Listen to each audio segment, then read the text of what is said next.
Forget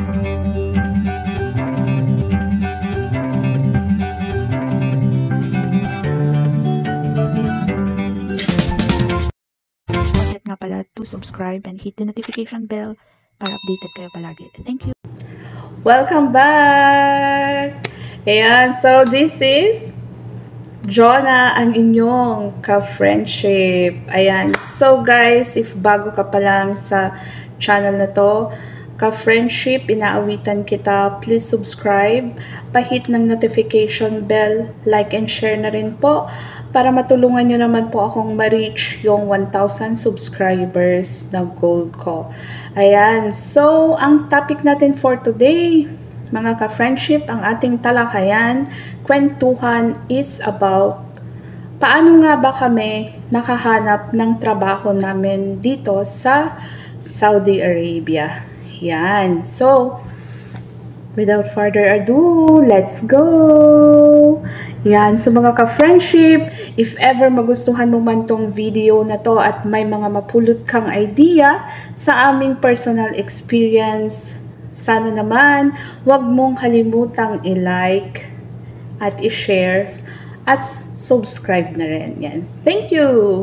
Yan. So, let's go. Way back 2015. Ayan. So, may nakilala akong ate na nagpakilala sa isang agent. Yan, kasi kung nag-a-apply ka dito sa Middle East, dito, particular sa Saudi Arabia, very rampant yung mga agent, nag-i-agent sila sa mga agency. Itong mga agent na to, sila yung mga may kakilala doon sa agency. Yung agency, sinasabihan nila yung mga taong ito na mag-recruit at ipakilala yung agency nila. Like si ate na nakilala ko, pinakilala niya yung agent.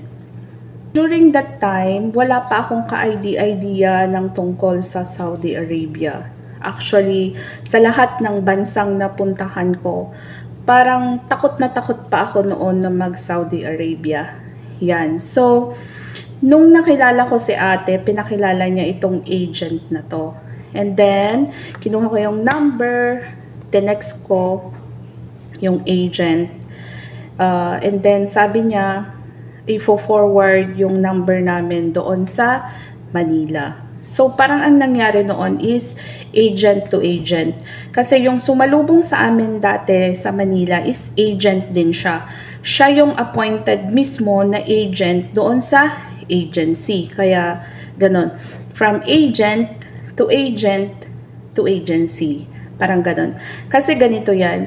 Every time na may marirecruit kang domestic helper or household worker na papunta dito sa Saudi Arabia, is may commission ang agency na binibigay sa mga agent.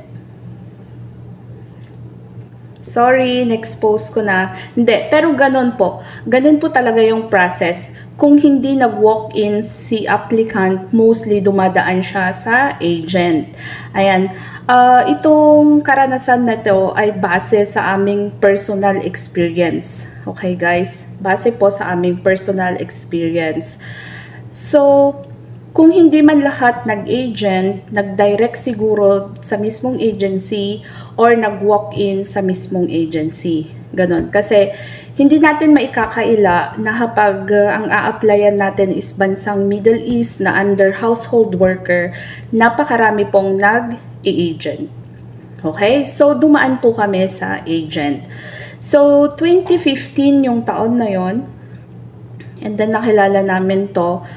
And then, hindi pa ako noon ready talaga. So, marami pang usapan ang nangyari between ako at ng husband ko. So, until na-convince ko siya na, sige na, mag-apply na tayo dito sa agency na to, sa agent na to. Kasi nga, napakahirap ng trabaho sa Pilipinas. Although, may matrabaho nga naman sa Pilipinas, kaya lang napakaliit ng sahod. No, real talk yan. Ang hirap maghanap ng trabaho, Tapos ang sahod napakaliit, tapos ang bigat ng trabaho, No, tapos walang naiipon. Although may regular kang trabaho, walang So, naiipon. to cut the story short, nag-usap kami mabuti ng husband ko na mag-a-apply na kami dito sa agency ito. So, sinearch ko yung pangalan ng agency doon sa list ng POAE para ma-verify yung license, no? Which is yun naman talaga yung number 1 kapag nag-a-apply kayo. I-search ninyo yung validity ng license ng agency. And then after searching, nagbasa-basa ako ng mga rights ng mga workers pagpupunta na dito sa Saudi Arabia. And then hinanda ko na po yung mga documents namin, mga IDs, mga clearances. Ahead of time, nagkumuha na po kami ng mga supporting documents namin. So like marriage contract. Ako po, since dati na po akong overseas worker, kumuha na rin po ako ng how do you call that?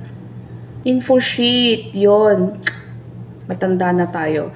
Yun, so kumuha ako ng info sheet ko sa POAE since sa Baguio may malapit kaming POAE yan. So, kumuha na ako ng mga info sheet ko.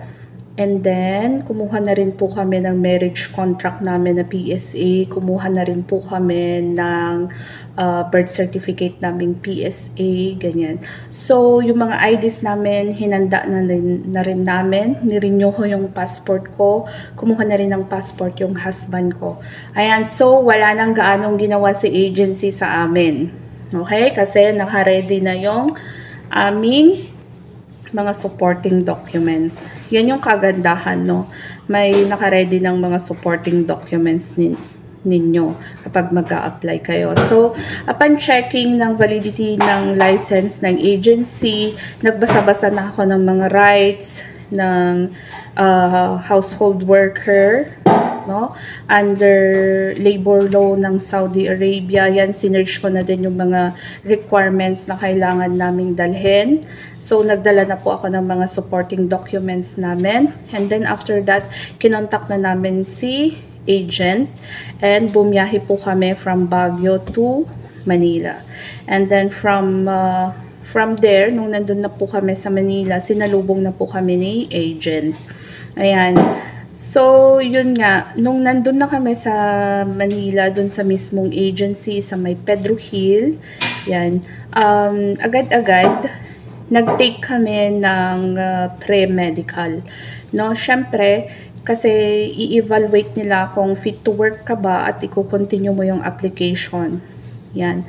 So, after ng pre-medical namin, kailangan namin muna magstay sa Manila para sa mga ibang processing ng documents namin. So, since hindi kami naninirahan sa accommodation ng agency, nag-stay po kami sa hotel na malapit sa agency namin. Yes po. Naninirahan kami sa hotel. So, magastos. No? And then, sa amin yun. Kasi, may personal reason ako kung bakit ganun. So, ang sumunod doon after ng pre-medical namin, nung lumabas na yung result, so fit to work naman. So, niready na naman po kami para sa final na medical. And then, nung okay na yung final medical namin, actually, dumaan pa kami pala sa interview.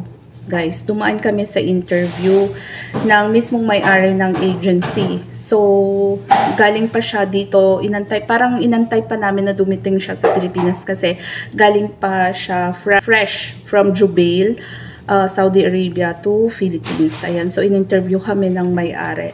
And then, actually, nung nasa interview na ako, inoferan ako ng may-ari ng agency na why not magstay na lang doon sa office niya dito sa Riyadh. But then hindi ko siya tinanggap kasi hindi ko alam. Takot pa ako noon sa Saudi eh. Kung sabi ko, kung hindi ko makakasama yung husband ko bilang couples, hindi ko tatanggapin yung i-offer niyang trabaho kasi mag-isa ko lang na mag-fly kasi yung ino-offer niya ako lang. Tapos yung husband ko, ino-offeran niya ng ibang work. So, ayaw ko. Kasi gusto ko talaga noon is couples. Although maganda yung job offer niya kasi mag-stay ako as doon sa office niya. Tanggap yung job offer ni sir. And then sabi ko, kung wala kang i-offer sa amin na couple jobs, then hindi namin ipupursue yung application. So that's the time na naghanap sila ng suitable na employer namin.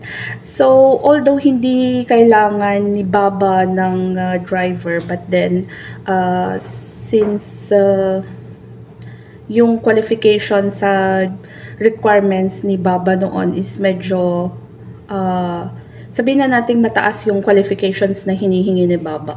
So yun, tinanggap niya yung husband ko as a driver, but then nung pumunta siya sa Riyadh, nung nasa Riyadh na kami, hindi siya regular family driver. Naging parang kasamahan ko siya na naglilinis.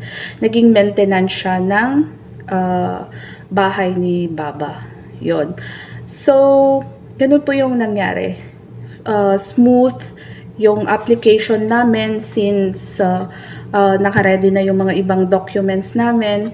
Nag-fit to work naman kami. And then, bumalik na lang ulit kami ng Manila nung nag-sign contract na lang kami after ng interview. And then, ang nangyari pa pala, pinagpirma kami ng agency ng parang kung i-quit namin yung trabaho namin kay Baba, magbabayad kami or i-reimburse namin yung gastos ni Baba. Sa parang magkano yung pinirmahan namin doon? Around 500,000. Yun. And take note mga ka-friendship, bawal na bawal po yun. No? Kasi syempre first timer kami, hindi namin alam yung mga ganong kalakaran pa noon. So, huwag kayong pipirma kapag pinapapirma kayo na i-reimburse ninyo yung gastos ng employer ninyo kung nag-quit kayo ng trabaho for a certain reason. Okay? Kasi hindi nyo obligasyon yun.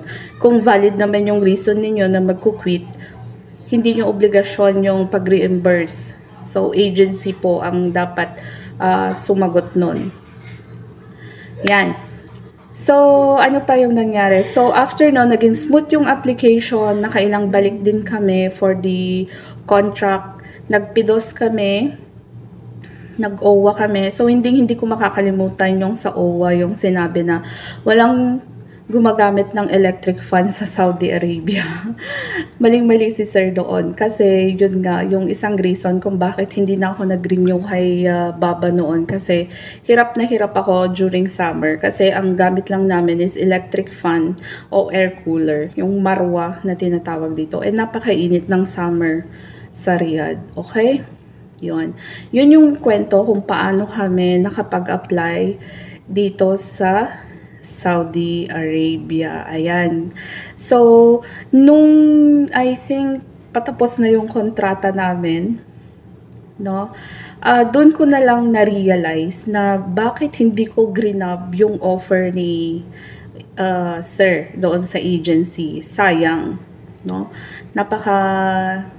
Sana na malaking opportunity sana yon na tinanggap ko yung offer niya na magstay as a liaison officer doon sa agency niya dito sa Riyadh.